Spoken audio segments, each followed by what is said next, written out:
Baik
Bapak Mama jemaat Tuhan terkasih, mari kita satu hati dalam doa, mari kita berdoa.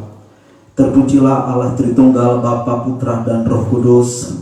Kami bersyukur dan berterima kasih untuk waktu anugerah. Tuhan telah menolong, Tuhan telah menyertai, bahkan Tuhan telah menyelamatkan kami lebih dulu dari kebinasaan yang olehnya kami boleh ada di tempat ini. Tuhan, biarlah Tuhan setiap pujian, penganggungan, dan juga semua yang kami naikkan padamu itu boleh dapat Engkau terima Tuhan, menjadi dupa yang berbau harum yang olehnya nama Tuhan dipuji dan dipermuliakan. Bapa di sorga, kini tiba saatnya Tuhan untuk kami anak-anak-Mu akan membaca dan merenungkan firman-Mu. Tuhan menolong kami, Biarlah firman Tuhan yang datang bagi kami pada malam hari ini, pada hari ini Tuhan, berkuasa sanggup untuk memulihkan setiap kami Tuhan. Biarlah firman Tuhan yang datang itu boleh berakar, bertumbuh dan berbuah, dan juga dengan kekuatan Roh Kudus kami dapat mengaplikasikannya, kami dapat melakukannya, yang olehnya firman Tuhan itu hidup bukan saja dari omongan kami atau ucapan kami, tapi dari tingkah laku kami Tuhan. Dan Bapa di sorga, anakmu yang akan berbicara atas namamu, anakmu nol dalam pengetahuan Tuhan, tetapi mari hamba-Mu serahkan seluruh jam pemberitaan Tuhan kepada kedaulatan Roh Kudus. Biarlah tutur kalimat bahasa yang diseberangkan boleh sampai kepada setiap kami anak-anakmu Tuhan, dan biarlah firman Tuhan itu berkuasa, sanggup mengubahkan dan juga memulihkan kehidupan kami. Terima kasih banyak Bapa di sorga, dan sebelum kami mendengar firman Tuhan, sekali lagi Tuhan kami mohon ampun Tuhan untuk setiap dosa dan kesalahan kami. Biarlah itu semua tidak menjadi batu sandungan untuk kami mendapat berkat firman Tuhan pada hari ini. Terpujilah namamu, hanya di dalam nama Tuhan Yesus Kristus yang adalah firman yang hidup, kami siap dengan firman Tuhan. Dan setiap kita yang percaya sama-sama berkata amin. Baik, Bapak Mama, kakak adik, saudara semua yang dikasih oleh Tuhan, Shalom. Mama bisa tolong lampu, maunya kasih hidup lampu ini.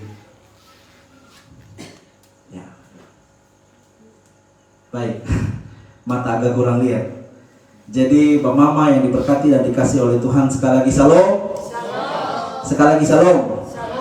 Damai sejahtera Tuhan bagi kita semua. Saya sangat bersyukur boleh ada kembali di tengah-tengah Bapak Mama, kakak adik, saudara semua yang diberkati dan dikasih oleh Tuhan kita Yesus Kristus.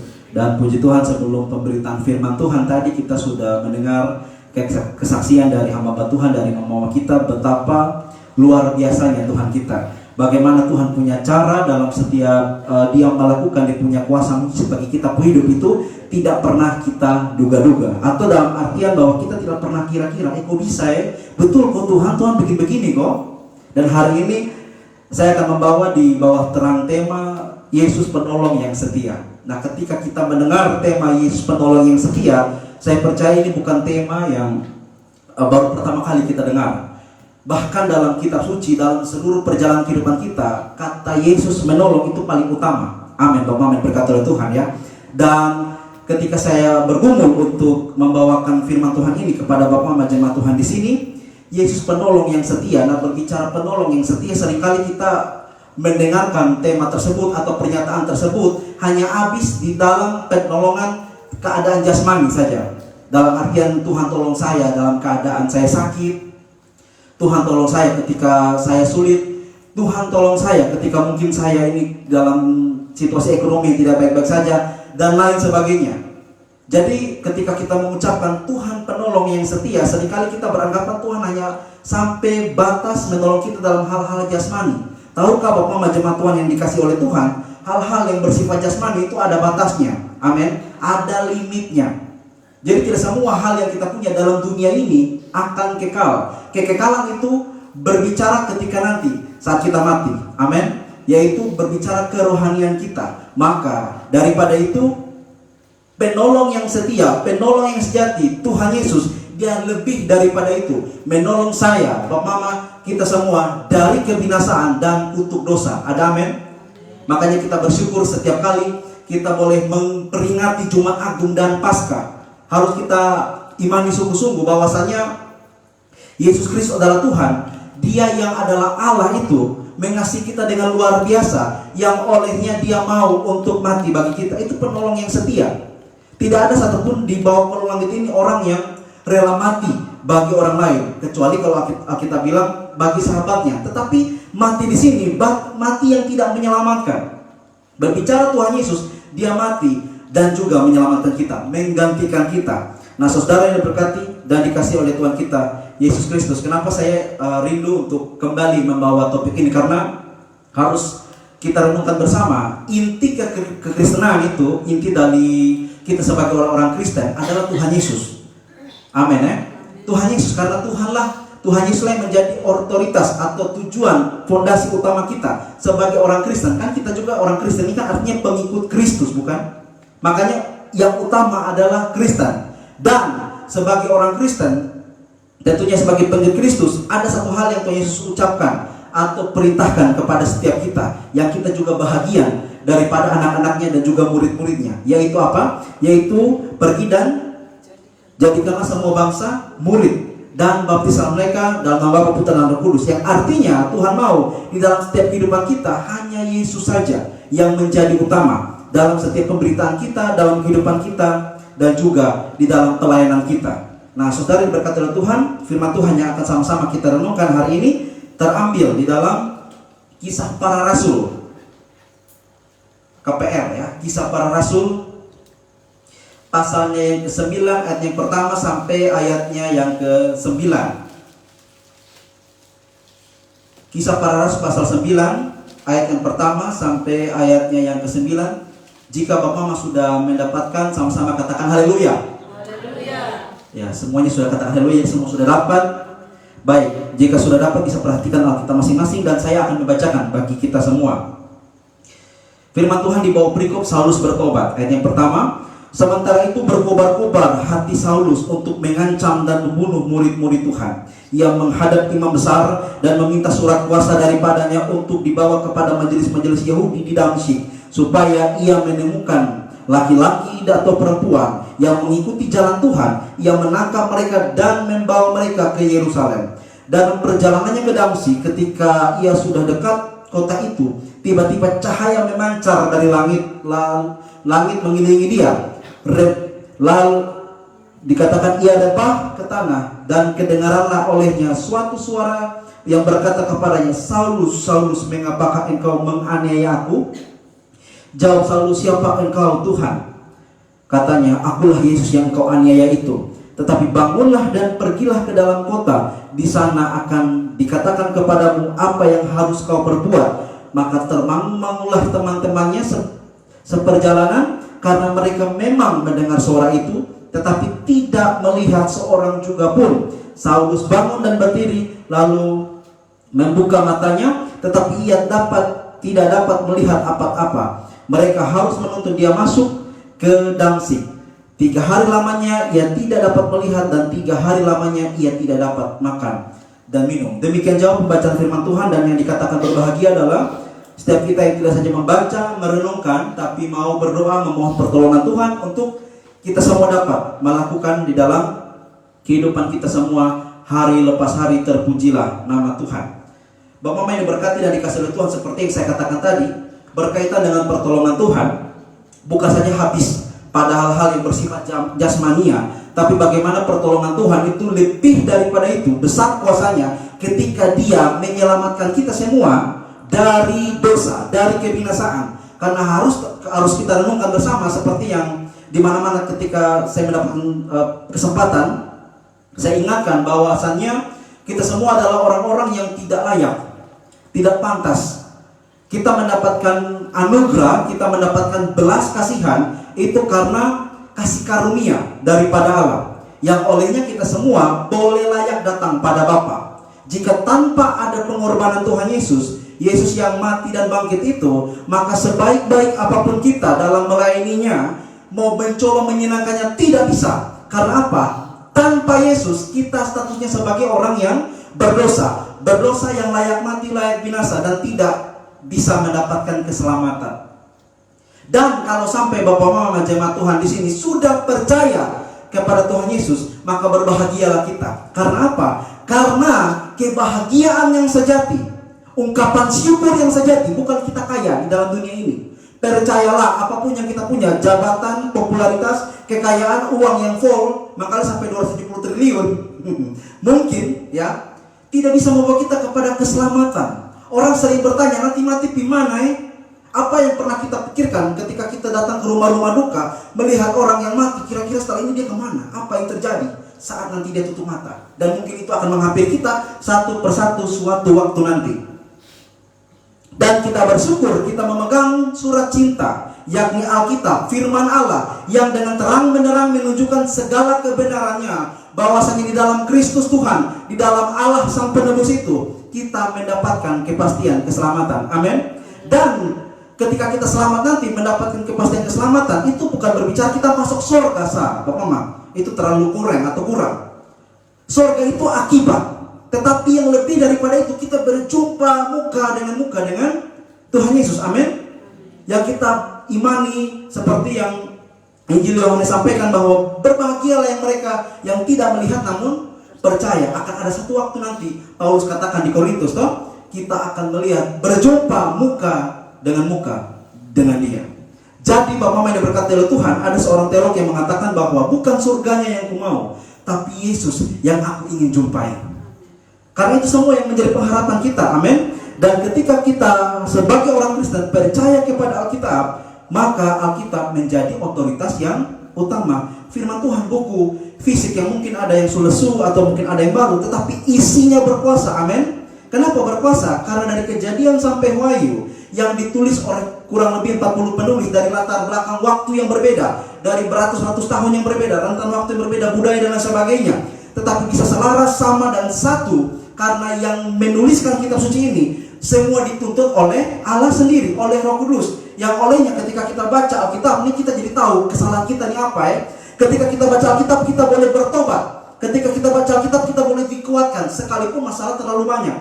Amin. Karena ini bukan buku biasa, buku yang benar-benar mempunyai kuasanya, karena Allah yang menuntut para penulis sehingga mereka menuliskan kata demi kata dalam kitab suci. Dan sebelum kita lanjut, saya ingin berbagi kepada kita sebagai anak-anak Tuhan, ya. Kita dari berbagai latar usia, berbagai latar belakang pendidikan, dan kita sebagai orang Kristen yang tentunya tadi dituntut untuk memberitakan amanat agung. Kita menjumpai hari-hari ini, Bapak Mama yang diberkati oleh Tuhan, banyak sekali penyesatan yang terjadi. Amin, ya. Penyesatan di sini bukan hanya berbicara soal ajaran saja, tapi ada penyesatan yang berupa cara, berupa tindakan. Mungkin kita bisa lihat satu-satu ya. Contohnya kalau berkaitan dengan cara lah. Tapi kebanyakan mungkin cara ini tidak begitu banyak orang lakukan. Yang orang sering lakukan itu adalah ajaran. Kenapa ajaran? Karena dari ajaran lah segala sesuatu orang melakukannya. Atau berkaitan dengan ajaran, contohnya kita beriman kepada Tuhan Yesus, ya, sebagai Tuhan dan Juru Selamat, kita mempunyai kepastian keselamatan. Dan kalau orang mengacau balaukan itu, kita menjadi bingung. Dan bahkan kita bertanya-tanya, betul kok Yesus itu Juru Selamat atau bukan? Seperti yang saya katakan tadi, mungkin salah satu contoh penyesatan yang terjadi dalam hal praktek contohnya. Pernahkah kita menjumpai dalam kehidupan kita, mungkin khususnya di kultur budaya ya, orang-orang ITT, ketika kita berdoa dan kita percaya, berdoa hanya dalam nama Tuhan Yesus, itu menjadi kepastian jawaban doa kita. Tetapi tidak bisa hanya Tuhan Yesus, harus tambah dengan darah ayam contohnya, ya kan? Atau tambah dengan sesuatu yang tidak pernah kita ajarkan, sesuatu yang menjadi apa ya, bertentangan kembali dengan kitab suci, atau bahkan menolak kitab suci. Tak usah pakai nama Tuhan Yesus, bisa potong kubur kepala kerbau, lalu potong berdoa pasti Tuhan jawab. Dan persoalan-persoalan seperti ini sudah banyak terjadi, ya. Dan bahkan bukan hanya baru kali ini, dalam zaman Alkitab juga banyak orang-orang Kristen disuruh menyembah patung, ya kan. Salah satu contohnya jemaat di Efesus. Mereka hidup di tengah-tengah orang yang plural dengan berbagai macam raja dan berbagai macam orang-orang yang punya keyakinan masing-masing. Mereka dituntut untuk ayo ikut ketongsa, lupu Yesus itu sudah betul.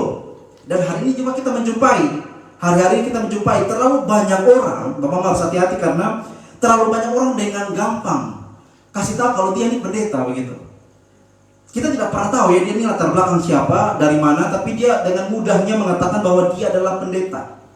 Dia adalah seorang teolog, dan dengan mudah sekali dia mengatakan sesuatu yang berkaitan dengan ajaran iman Kristen sesuai dengan apa yang dia suka, sesuai dengan apa yang dia pikirkan, tidak pernah berlandaskan dari kitab suci. Nah, kita hari-hari mendengar satu keyakinan atau pengajaran yang namanya Kristen progresif. Pernah dengar ya? Atau mungkin sudah dengar, Bapak Mama yang diberkati oleh Tuhan. Ya, sebetulnya berkaitan dengan hal-hal begini ini bukan hal yang baru ya. Hal yang sudah lama terjadi. Dalam artian penyesatan itu sudah ada sejak dulu, sejak zaman Tuhan Yesus, sejak zaman rasul-rasul, dan dia terus berkembang. Tetapi hari ini kita lagi dibumingkan nih, lagi dihebohkan. Karena apa? Karena kita bingung. Bilang Kristen, tapi tidak percaya Alkitab begitu. Dia mengakui dirinya adalah seorang pengikut Kristus, tapi tidak mau mengakui Yesus sebagai satu-satunya jalan. Ini bukankah hal yang aneh, bukan? Ya kan? Sebagai orang Kristen, saya katakan tadi di awal bahwa kita mempunyai satu keyakinan teguh. Kita mempunyai Alkitab sebagai otoritas utama yang kita percaya ini adalah kebenaran mutlak dari Allah. Amin. Tetapi kalau ada orang langsung mengatakan dia Kristen tapi tidak mau mengakui Alkitab, tidak mengakui Tuhan Yesus, ya, dan bahkan orang bisa selamat dengan bagian perbuatan-perbuatan dia, maka Bapak Mama yang diberkati oleh Tuhan, tidak perlu ada Alkitab dan tidak perlu ada pengorbanan Tuhan Yesus. Karena kalau ada pun, maka kematian Tuhan Yesus menjadi kematian terkonyol waktu itu. Bapak Mama harus tahu, ada satu lagu NKB yang mungkin kita sering nyanyikan di gereja. Lagunya, saya lupa nomor berapa, tapi bunyinya begini. Terpujilah Allah, hikmatnya besar, dan seterusnya. Terpujilah Allah, hikmatnya besar. Menandakan apa? Menandakan bahwa Allah itu mempunyai satu hikmat yang tiada tara, yang melampaui analogi kita. Yang artinya, yang seperti saya awal tadi singgung, bahwa kita ini kan adalah orang-orang yang tidak layak, tidak pantas, karena kita ini kan keturunan Adam dan Hawa semua, atau Bapak Mama ya. Kita dari keturunan Adam dan Hawa, kita adalah orang-orang berdosa, bahkan kita membawa benih dosa, yang dimana Alkitab katakan bahwa dalam kandungan pun kita statusnya orang berdosa. Maka tidak ada yang layak untuk sampai kepada Bapa. Tetapi ketika kita melihat memang kalau manusia dibinasakan, Allah menunjukkan sikap adilnya. Amin. Karena Allah yang adalah Allah yang adil, maka dia menunjukkan sikap keadilannya dengan dosa itu dibinasakan, atau orang-orang yang berdosa itu dibinasakan. Tetapi di sisi lain bahwasannya Allah itu adalah Allah yang penuh kasih. Amin. Allah yang mengasihi. Jadi bagaimana Allah yang mengasihi itu membiarkan dosa? Karena kalau Allah sampai kasih tinggal kotong, kotong berdosa kan harusnya Allah bilang dihukum. Tapi kalau Allah kasih tinggal, maka Allah punya sifat keadilan itu tidak terjadi, atau Allah tidak melakukan keadilan, dan Allah tidak bisa bertentangan dengan dirinya sendiri. Jadi Bapak Mama secara sederhana dan singkatnya adalah seperti ini. Allah kalau omong sesuatu, Tuhan kita kalau janji sesuatu, dia tidak pernah ingkar. Amin. Dia kalau menetapkan itu, dia lakukan itu. Tidak pernah ada ingkar yang dia lakukan ketika dia mengatakan sesuatu. Demikian pula lah ketika dia menetapkan bahwa setiap orang yang berdosa harus binasa. Upah dosa ialah maut. Tetapi bagaimana mungkin ketika upah dosa adalah maut, tetapi di sisi yang lain juga Allah adalah Allah yang kasih. Amin. Kita lihat terlalu banyak ayat kita apa? Allah mengasihi umatnya, Allah mencintai umatnya dan lain sebagainya. Bagaimana Allah yang mengasihi itu, tapi juga dia bisa mengadili dengan adil? Maka kita tahu jawabannya saat kemarin lalu kita merayakan Jumat Agung. Bapa mengaruniakan anaknya yang tunggal untuk menggantikan kita. Dalam artian bahwa Allah yang adil harus menghukum dosa, tidak bisa membiarkan dosa, tidak mentolerir dosa. Tapi karena Allah juga mengasihi umatnya, dia tidak mau umatnya atau anak-anak atau ciptaannya itu mendapatkan kebinasaannya. Maka kasih Allah itu yang memberikan Kristus bagi kita, sehingga kita yang harusnya mati binasa itu, tapi digantikan oleh Tuhan Yesus. Secara keadilan Allah adil. Karena apa? Hukumannya terjadi kepada siapa? Kepada Tuhan Yesus. Tetapi kasihnya juga terjadi. Kasihnya terjadi pada kita, supaya kita yang tadi hanya harus mendapatkan hukuman, tapi tidak secara langsung mendapatkan hukuman. Maka daripada itu, ketika kita ada dalam Kristus, kita menjadi orang-orang yang benar. Amin. Makanya kita bersyukur bahwasanya kita menjadi orang yang benar ini bukan karena kita berbuat baik. Orang yang berbuat baik ini sebaik apa? Begitu. Dia itu mau baik ke mana? Kira-kira begitu. Adakah dia suka makan dengan manusia semua di dunia? Sebaik apa dan ukuran baik itu apa?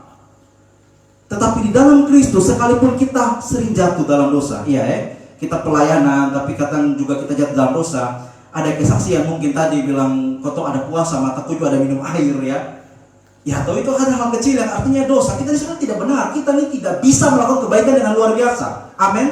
Tetapi ketika kita boleh jatuh dalam dosa, tapi kita disebut orang-orang benar karena Tuhan Yesus. Bersyukurlah. Makanya Bapak diberkati oleh Tuhan ketika kita menerima Tuhan Yesus. Dan bersyukur pula ketika kita pelayanan, kita melayani. Bapak pernah merenungkan apa yang menjadi tujuan Bapak ketika melayani Tuhan? Atau datang ke ini tempat ibadah, tujuannya kira-kira untuk apa?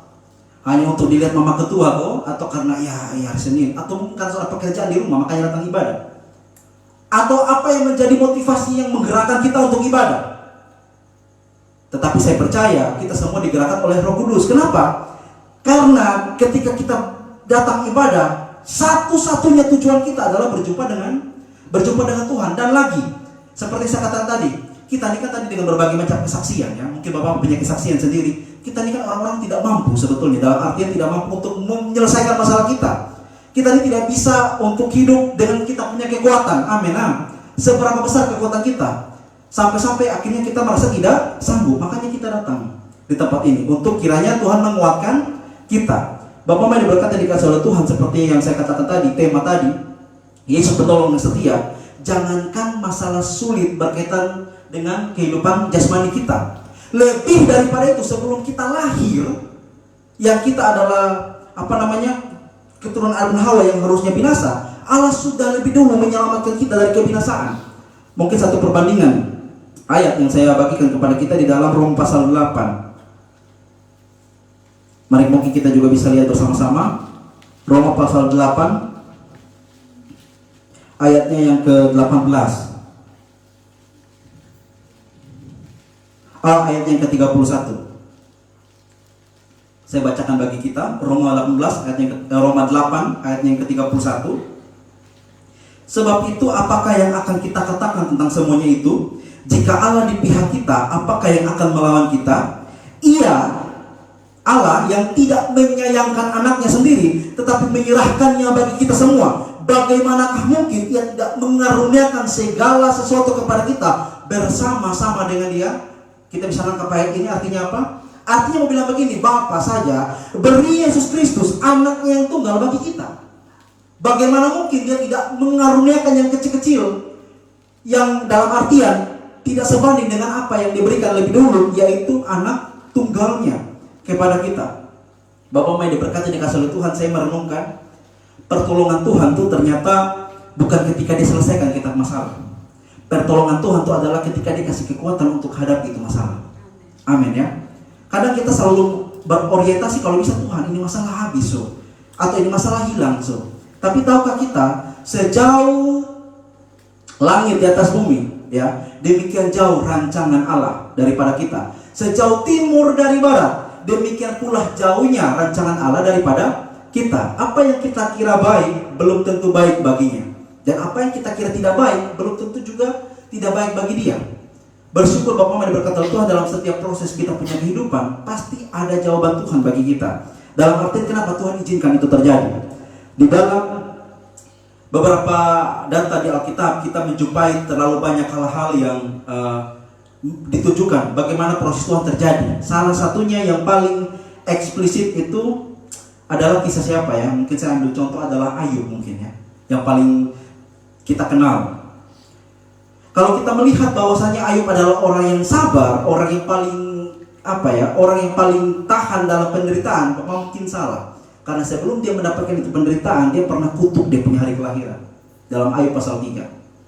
Tetapi Ayub dikatakan orang yang paling sabar. Dan kalau kita lihat dalam konteks pergumulannya, Ayub akhirnya dalam setiap penderitaannya Allah menggantikan berlipat-lipat kali ganda dari apa yang menjadi kehilangannya. Tetapi di bagian yang lain kita pernah menjumpai konteks tentang Sadrak, Mesak, dan Abednego ya, atau yang dalam bahasa atau nama aslinya Misael, Azaria, dan Hananya ya. Kalau kita melihat mereka ini kan sudah mau dibakar karena tidak menyembah Tuhan yang didirikan oleh raja waktu itu, namanya Nebukadnezar ya. Mereka tidak mau untuk menyembah, mereka mau sembah Allah saja. Tapi dengan sebagai risiko mereka harus dibakar. Nah, yang menarik dari iman mereka, mereka tidak meminta untuk bagaimana mereka dilepaskan dari api. Tidak. Tetapi yang menarik dari iman mereka adalah sekalipun mereka terbakar dalam api, mereka tetap sembah Allah. Adakah kita juga mempunyai suatu cinta kepada Allah seperti itu?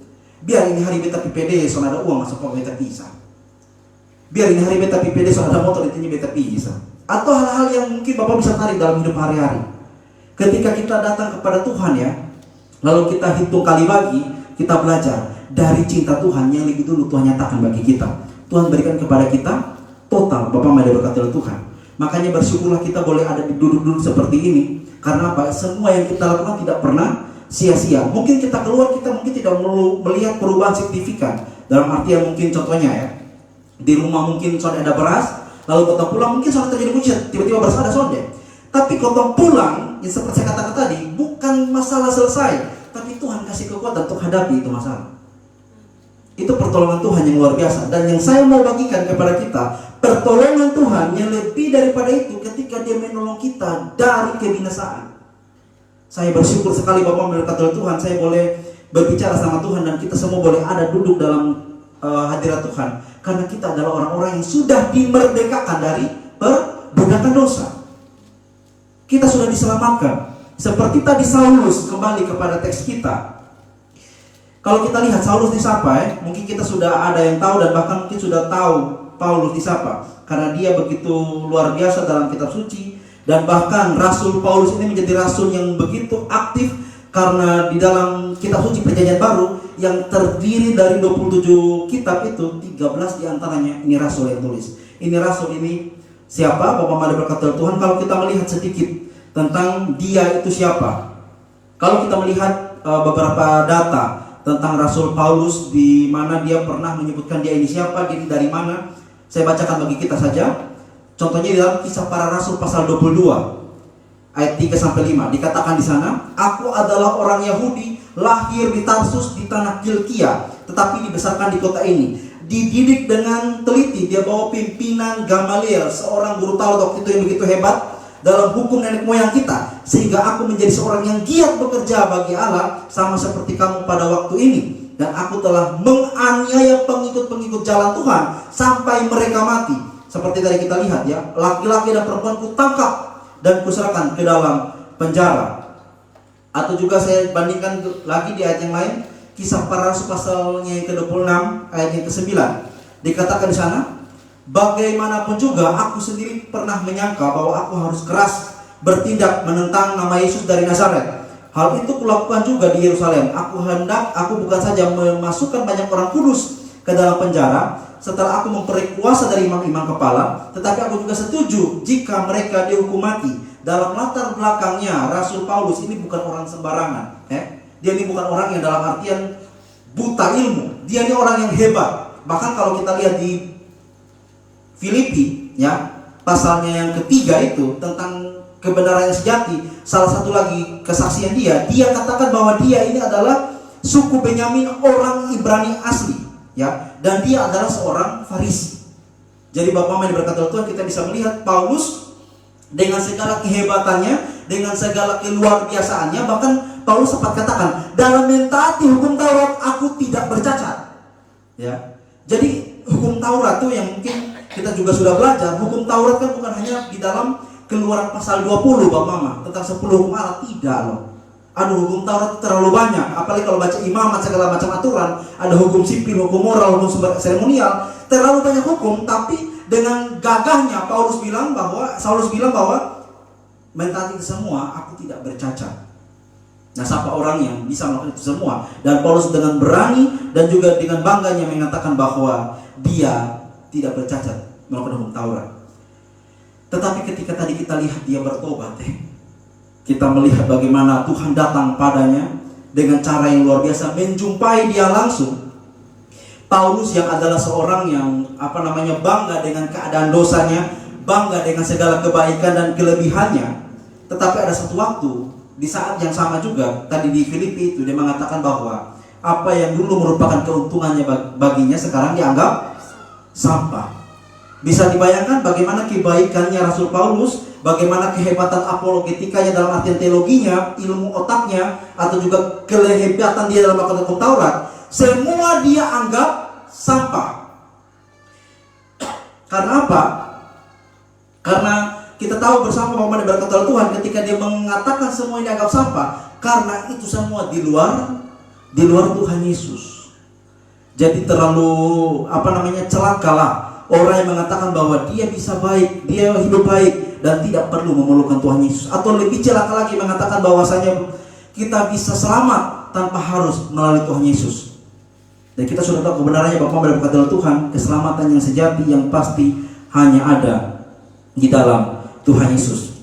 Bapak diberkati dari kasih Tuhan, apa yang hari ini kita akan sama-sama renungkan untuk kita boleh bawa pulang dan menjadi pegangan hidup kita.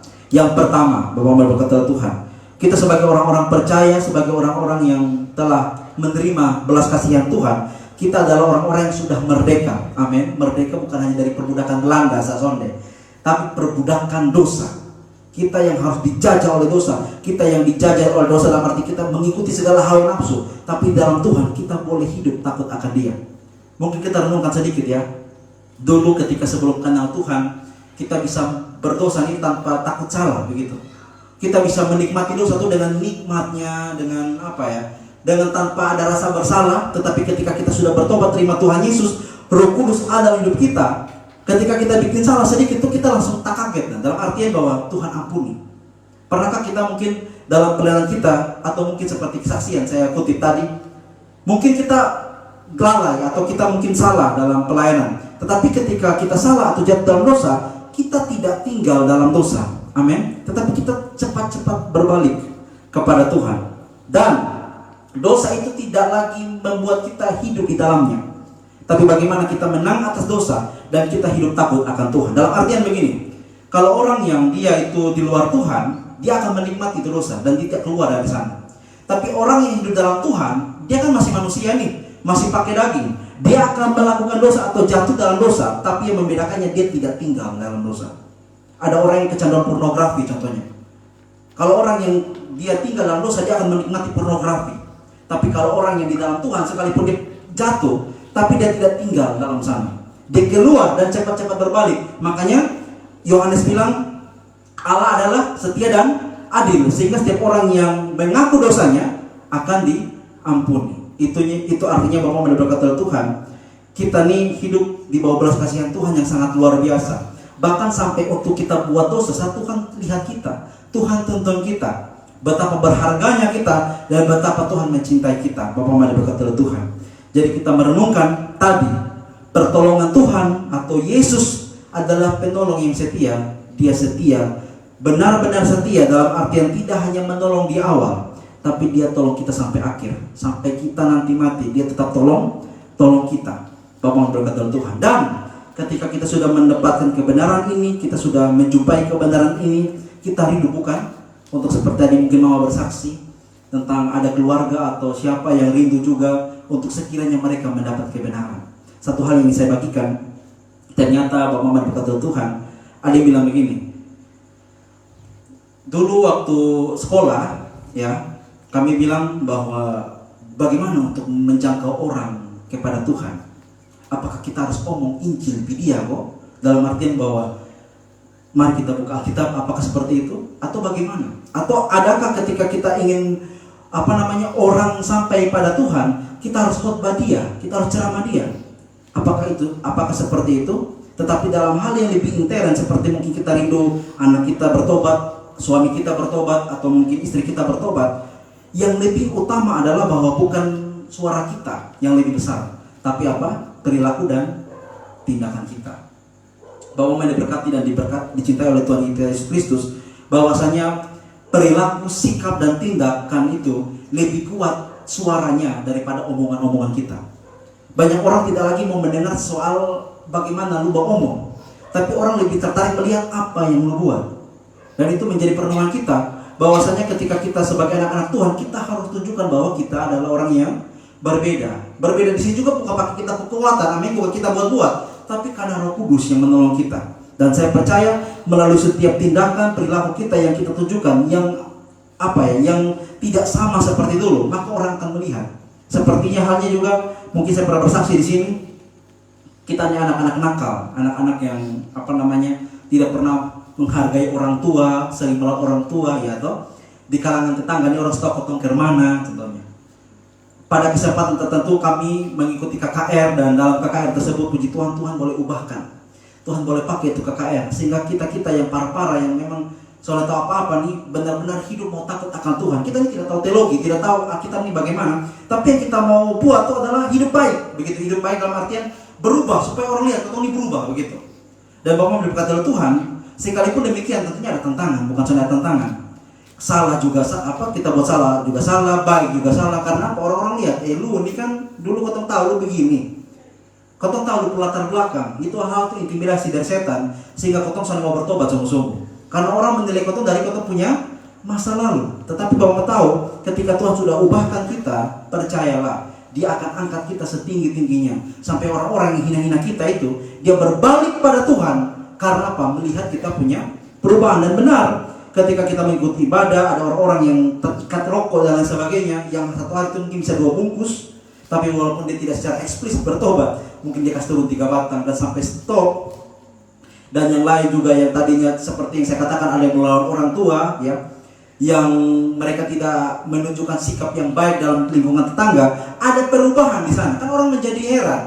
Betul ya, si A dia berubah hidupnya, atau si B soalnya bikin begitu karena apa? Tanpa kita omong banyak pun orang tertarik karena ada perubahan yang kita tunjukkan. Dan demikian orang akan bertanya, berubah karena apa? Dari situlah kita bisa menceritakan Tuhan Yesus bagi mereka yang belum mengenalnya. Dan lagi Bapak berkata Tuhan, tentunya kalau kita bergumul bagi orang-orang yang kita rindu untuk mereka bertobat, kita harus doakan mereka sungguh-sungguh juga. Amin ya. Harus ada komitmen untuk mendoakan mereka, komitmen benar-benar untuk bagaimananya kita menyerahkan mereka sungguh-sungguh di dalam Tuhan. Kalau kita sudah hari ini dapat kebenaran dan kita rindu orang lain juga dapat kebenaran dan dapat kepastian keselamatan, mari kita doakan mereka. Dan lebih daripada itu, kita tunjukkan dengan sikap dan perilaku kita. Dan yang terakhir, Bapak mari berkata Tuhan, ketika tadi kita lihat pertobatan Paulus, dia bilang dia mendapat kasih karunia dan dia mendapat belas kasihan. Satu ayat terakhir untuk kita sama-sama baca dan renungkan dalam 1 Timotius pasalnya yang ke-12 sampai 17. 1 Timotius pasalnya yang pertama, ya. 1 Timotius pasalnya yang pertama, ayatnya yang ke-12 sampai ayatnya yang ke-17. Baik, kalau sudah dapat semua, saya ingin untuk kita baca bersama-sama. Bapak mari berkata Tuhan, di bawah perikop ucapan syukur atas kasih karunia. Kita baca 12 bersama-sama. 1, 2, 3. Aku bersyukur kepada Dia yang menguatkan aku, yaitu Yesus Kristus Tuhan kita, karena Ia menganggap aku setia dan mempercayakan pelayanan ini kepadaku. Aku yang tadinya seorang penghujat, seorang penganiaya, dan seorang ganas, tetapi aku telah dikasihaninya. Karena semuanya itu telah kulakukan tanpa pengetahuan, yaitu di luar iman. Malah kasih karunia Tuhan kita itu telah dikaruniakan dengan limpahnya kepadaku dengan iman dan kasih dalam Kristus Yesus. Perkataan ini benar dan patut diterima sepenuhnya. Kristus Yesus datang ke dunia untuk menyelamatkan orang berdosa, dan akulah yang paling berdosa. Tetapi justru karena itu aku dikasihani, agar dalam diriku ini sebagai orang yang paling berdosa, Yesus Kristus menunjukkan seluruh kesabarannya. Dengan demikian aku menjadi contoh bagi mereka yang kemudian percaya kepadanya dan mendapat hidup yang kekal. Hormat dan kemuliaan sampai selama-lamanya bagi Raja segala zaman, Allah yang kekal, yang tak nampak, yang esa. Amin. Kiranya firman Tuhan memberkati kita. Baik, Bapak mari berkata Tuhan, sebelum kita sama-sama berdoa, kita mengangkat satu pujian. Kita kembali bersyukur, Bapak Mama, kita ambil sikap yang baik. Kita merenungkan betapa baiknya Tuhan Yesus. Kita adalah orang-orang yang binasa, orang-orang manusia celaka, tapi karena cinta dan kebaikannya kita boleh diselamatkan. Dan Yesus Kristus menjadi jalan bagi kita untuk kita dapat diselamatkan. Menjadi satu-satunya jalan.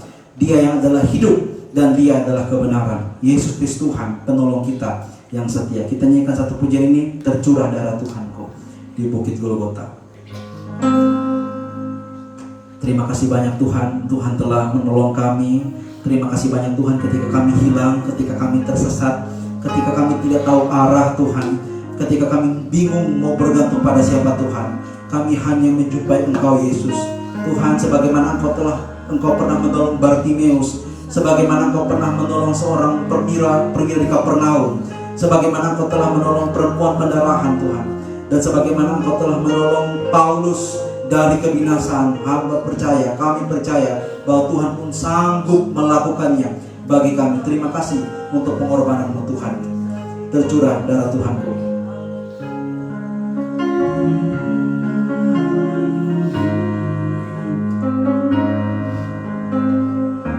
Terima kasih banyak Tuhan, terima kasih banyak Tuhan untuk cinta-Mu.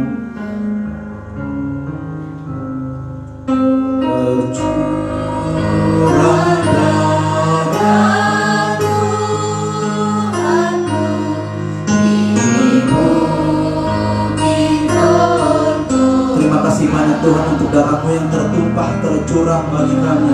Engkau yang telah menang kalahkan maut Tuhan. Dan kami mau datang padamu, kami mau bertobat Tuhan, kami mau meninggalkan usaha kami Tuhan, dan hanya sungguh-sungguh berpegang kepada Tuhan. Haleluya, terhapus dosanya. Terhapus dosanya, terhapus dosanya. Yang mau bertobat,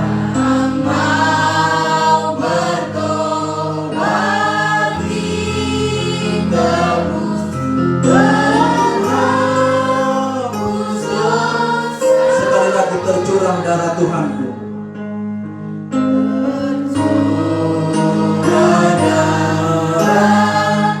Terima kasih banyak Tuhan untuk cinta-Mu. Kami semua boleh menyenangkan Bapa. Kami boleh layak Tuhan. Kami boleh dikatakan sebagai orang-orang yang benar. Kami boleh disebut sebagai hamba-hamba Tuhan. Kami boleh disebut sebagai anak-anak Tuhan. Itu semua karena kasih karunia Tuhan. Terima kasih banyak Tuhan untuk cinta-Mu. Kami rindu Tuhan. Biarlah juga orang-orang yang kami kasihi boleh bertobat dan menerima Engkau Tuhan.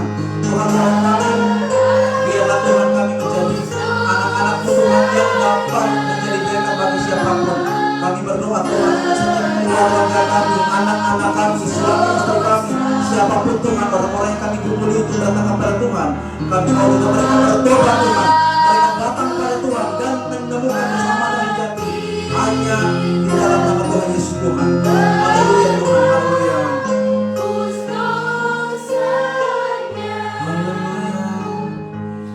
Yang mau bertobat ditebus, terhapus dosanya. Bapa di surga, terima kasih banyak Tuhan. Hamba telah selesai berbicara, hamba jauh dari sempurna untuk menyampaikan apa yang Engkau mau Tuhan. Tetapi hamba percaya Roh Kudus telah lebih dulu menyempurnakan setiap apa yang hamba sampaikan Tuhan. Roh Kudus bekerja di hati kami masing-masing. Roh Kudus menolong kami sehingga kami menjadi berkat. Roh Kudus menolong kami sehingga kami terlepas dari belenggu dosa dan kami tidak hidup di dalam dosa. Terima kasih banyak Tuhan Yesus untuk kematian dan kebangkitan-Mu. Kami semua adalah orang-orang yang tidak pantas. Kami adalah budak dosa Tuhan. Kami adalah orang-orang yang terpenjara, terbelenggu, tapi dibebaskan oleh darah Yesus. Oleh kebangkitannya kami semua menang dari maut Tuhan. Terima kasih banyak Bapa di surga. Biarlah hidup kami hari-hari ini semakin mencintai Engkau, semakin mengasihi Engkau, karena Engkau lebih dulu mencintai kami dengan sempurna.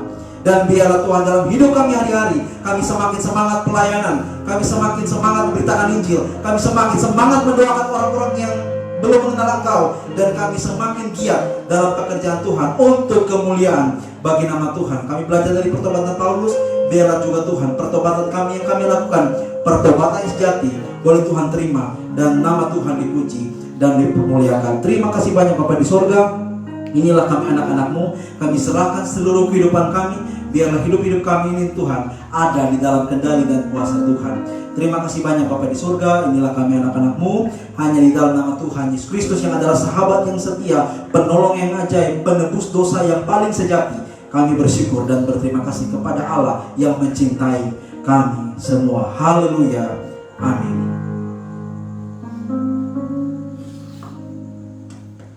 Terima kasih kepada Kak Jeriko yang telah menyampaikan firman Tuhan bagi kita semua pada